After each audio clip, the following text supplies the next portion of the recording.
Hey guys, welcome back to another episode of I Am I. My name is Joshua Ansley, and that's exactly what I want to talk about today, is this identity, right?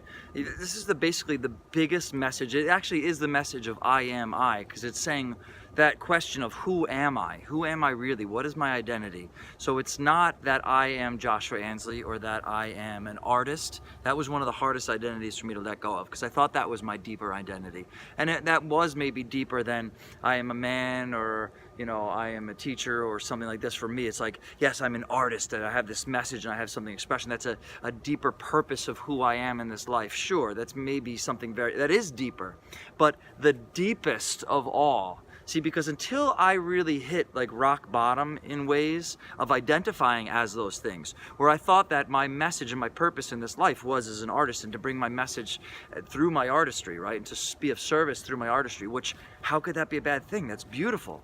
But when I didn't know how to do that, when I felt like I wasn't living up to that, it's because, or when I had failures within that, then it would be such a problem, because my identity was tied up in my success in that realm or being that thing.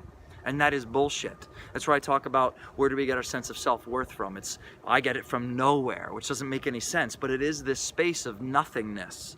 Instead of getting it from somewhere, from in this creation, from someone else's opinion of me, from my own opinion of me, from getting my sense of self-worth from my own opinion of me, right? It's like, it's that fucked up. We're talking about that deep layers, those deep of layers, where until you really experience not being your body and not being your mind, right? It's not just the knowledge, but it starts with the knowledge, the awareness of, like, I've told people that I've worked with and they've been like, you blew my mind. 40-year-old people, right, like me, who've lived their whole life not understanding this concept or even hearing about this concept, right? And understanding how powerful that can be in our lives. And on a very simple day-to-day basis, it can be very basic, because it can see, as we're working through this crap to find out who we are on deeper levels, you can find out that so many of the things that you think you are actually just conditioning. And I'm talking about you free, open-minded people. I'm not talking just, because those people aren't even watching this video, the people that are like so close and have no idea that they're just in their programming. You're in your programming. You can't be anywhere but in your programming. You could change your programming, right? But understand that there's programming that you're not even aware of. That's the whole thing. That's why a mindfulness practice can be so important. To step back and say, like, okay, I'm not these thoughts, I'm not these feelings, I'm not these emotions, right?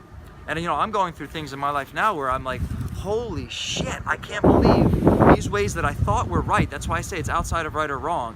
Ways that I thought were right ways to be, and where I thought within my own opinions, like, okay, when this happens in a relationship or something, right, with love, that's where it'll bring up all your shit. I didn't know there was all these things that I could not talk about myself, that I had no idea how to, and now I can, whether it be jealousies or frustrations or, things that I'd be like, I can't be that way, I'm not supposed to be that way, that's bad, she's not gonna love me.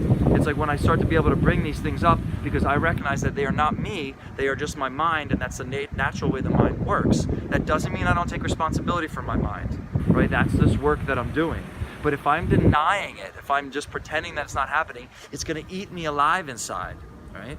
And it's because I'm so enmeshed with my mind, I'm not able to see from a space of observation that I am not that mind, I am not this person that I think that I am. So there's so much deeper identity that I can have, and that's what I Am I is, really. It's not that I am Joshua Ansley, right? I am Joshua Ansley, but there's so much more. I am this body, I am this mind, but there is so much more than just that, right? And that's what we're trying to get to, is this space of, as we get deeper in those identities, what are we really capable of on a really practical, inspirational level? Like, I was told that I had the microphone taken away from me when I was on tour as a singer. They would not let me sing. Justifiably so. I was a crap singer. But now I have so many people telling me how amazing I am, and I'm putting out a record as a lead singer, and I've been singing in yoga classes for years and singing tough songs like Hallelujah, and like people love the hell out of it. And this is not from a space of arrogance, it's just an objective understanding. But yet I thought I could never be that. And how did I limit myself? By deciding what I was and who I was, by what I've been told by other people as well, and then it took on that programming within myself.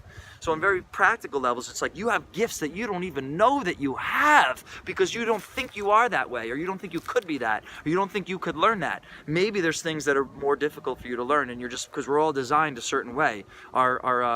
Svadharma is that really that we're going to be inclined towards certain things, right? So we want to go towards what we're really inclined towards. And a lot of us haven't. A lot of us have been letting that dream die inside of us because of conditioning or thinking that we're not worthy. It all comes back to self-worth. If you got your self-worth from this place beyond all of that, and you checked your needs and your desires and your drives, and you put all these principles together to find an identity that is larger than who you think you are, what you're capable of is immeasurable. It's unbelievable what you would be capable of.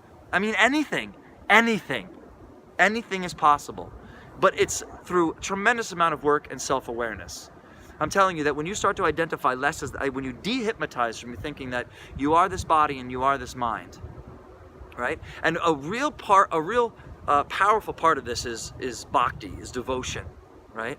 And so I was reading, this was coming about from studying the chapter 12 of the Bhagavad Gita, which is all about bhakti, right?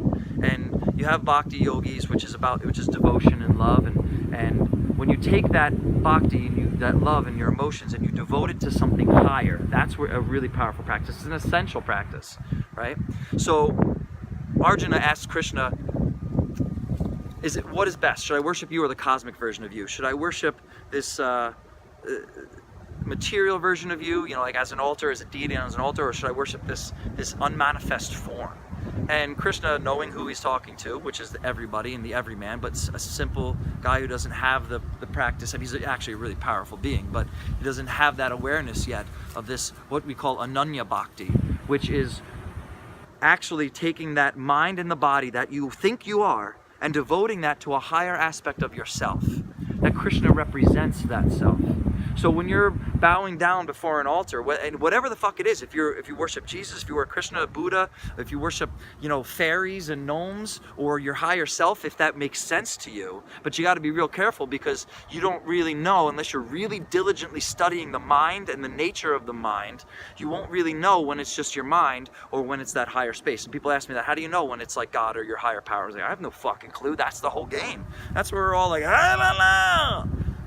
As we step into a flow in life and it becomes less of a fight, because when we're fighting, we cease fighting everyone and everything, and we let that body and that mind surrender into something higher, devote it to something higher, a higher aspect of who you are, maybe, to the higher self, if that's something that works for you. If it doesn't, don't be judging the people that are bowing down before an altar for Jesus or something like that. Now, they have no fucking idea that they're necessarily doing that. So if you take that knowledge that you're doing that, but recognize that you're not, when you start to have a space between your body and your mind, it's incredible the awareness that you can have of what you can do with it. That you recognize that you do have jealousies, that you do have angers, you do have frustrations, you work through all these things, and then you don't have to deny them. You can look at them and work through them, and you can devote them and transform them and transmute them into something higher. That is a powerful practice when you create some space between you and your body and your mind, and recognize that you are something so much more than you could ever fucking imagine.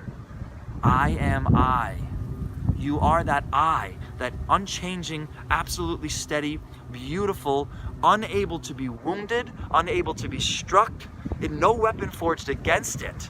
And from that space, you are unstoppable. You can do anything. You can bring that into this body and this mind and transform it into whatever you want and reinvent yourself into the most beautiful, powerful expression of divine love on this planet. In Lakesha Lakin, I am you, you are me. Namaste.